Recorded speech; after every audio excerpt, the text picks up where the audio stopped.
I am honored to present our project title, EcoPave-PS, Sustainable Bitumen Modification, Stronger Pavement. EcoPave-PS is an innovative and sustainable approach that enhances conventional bitumen by incorporating palm oil fuel ash and sawdust, two industrial waste material that are often discarded.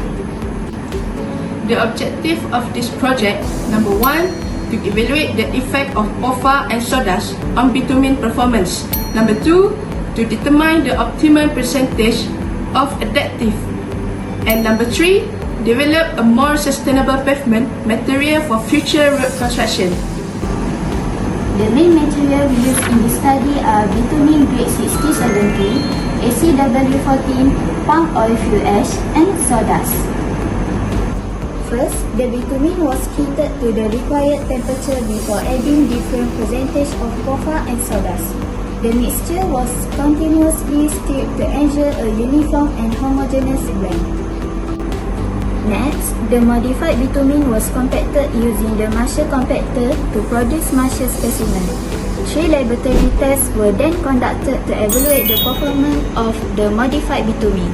The penetration test measured the hardness of the bitumen. The softening point test evaluated its resistance to high temperatures. This is SEM image of POFA. Rough and porous surface is better bonding with bitumen. This is SEM image of sawdust. Fibrous and rough surface is improving adhesion. Based on the experiment result, increasing the percentage of POFA and sawdust reduce the penetration value while increasing the softening point. This finding indicate that the modified bitumen become harder and more resistant to high temperatures.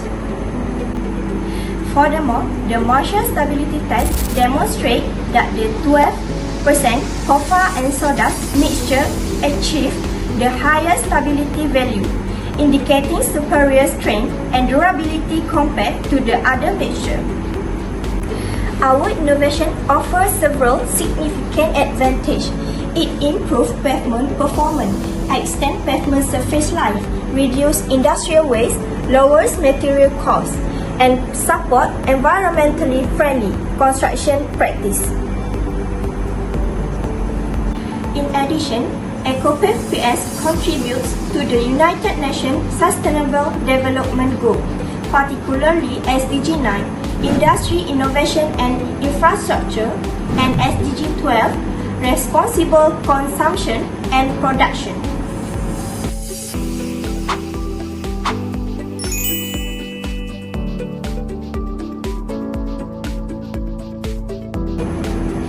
Thank you for supporting our project EcoPave-PS.